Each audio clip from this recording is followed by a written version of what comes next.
မြန်မာနိုင်ငံရဲ့အထွတ်အမြတ်ထားရာရွှေတကုံစေတီတော်မြတ်ကြီးရဲ့သမိုင်းကြောင်းဟာကြီးညိုဖွယ်ရာကောင်းလာပါတယ်။အချက်လက်တွေကိုသေချာနားလည်အောင်အပိုင်းလိုက်ခွဲခြားပြီးရှင်းပြပေးပါမယ်။စတင်တည်ထားပုံလွန်ခဲ့သောနှစ်ပေါင်း2600ကျော်ရွှေတကုံစေတီတော်ရဲ့သမိုင်းဟာဂေါတမဗုဒ္ဓဘုရားရှင်တက်တော်ထင်ရှားရှိစဉ်ကတည်းကစတင်ခဲ့တာပါ။တပုတ္တနှင့်ဗလိကဥက္ကလာပမင်းကြီးအုပ်စိုးစဉ်ကာလကမွန်ဂုံသိန်းညီနောင်နှစ်ဦးဖြစ်တဲ့တပုတ္တနှင့်ဗလိကတို့ဟာအိန္ဒိယနိုင်ငံမှာဘုရားရှင်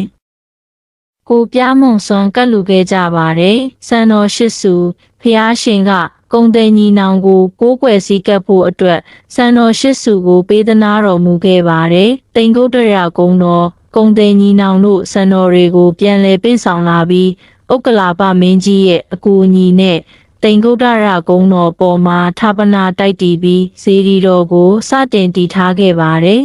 ။ရွှေတကုံစေတီတော်ကိုလေးစုတက်ပုံလို့ခေါ်ဆိုရခြင်းကတော့ဒီကဘာမှာပွင့်တော်မူပြီးတဲ့ဖျားလေးစုရဲ့အထိမ်းအမှတ်ပစ္စည်းတွေကိန်းဝတ်နေလို့ဖြစ်ပါတယ်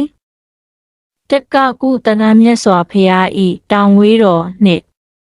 ကောနာကမနမြတ်စွာဘုရားဤရေစစ်တော်3ကတ္တပမြတ်စွာဘုရားဤရေတနုတ်တော်သင်္ကန်းတော်4ဂေါတမမြတ်စွာဘုရားဤစံတော်ရှိစု3ခေအဆက်ဆက်ပြုပြင်မွမ်းမံမှုများအစပိုင်းမှာဇေဒီတော်ဟာအခုလောက်မမြင့်မားသေးပါဘူး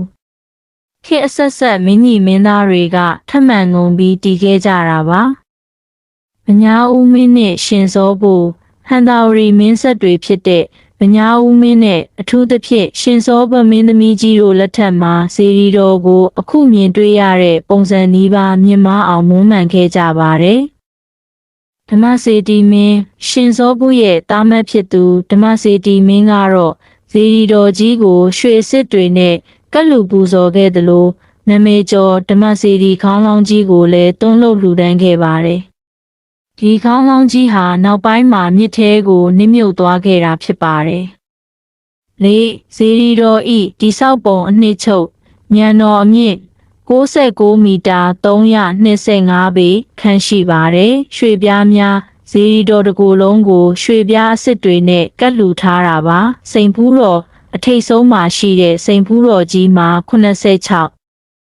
ကာရက်ရှိတဲ့စိန်ပွင့်ကြီးအပါအဝင်အဖိုးတန်ကြောက်တံပရများပေါင်းထောင်ချီစီချဲထားပါတယ်။မှတ်ချက်ရွှေတကုံစေတီတော်ဟာမြမယဉ်ကျေးမှုဘိတုကာပညာနဲ့ဗုဒ္ဓဘာသာရဲ့အနှစ်သာရတွေစုစည်းရာနေရာဖြစ်တယ်လို့ကမ္ဘာအံ့ဖွယ်စေတီပထိုးများထဲမှာတစ်ခု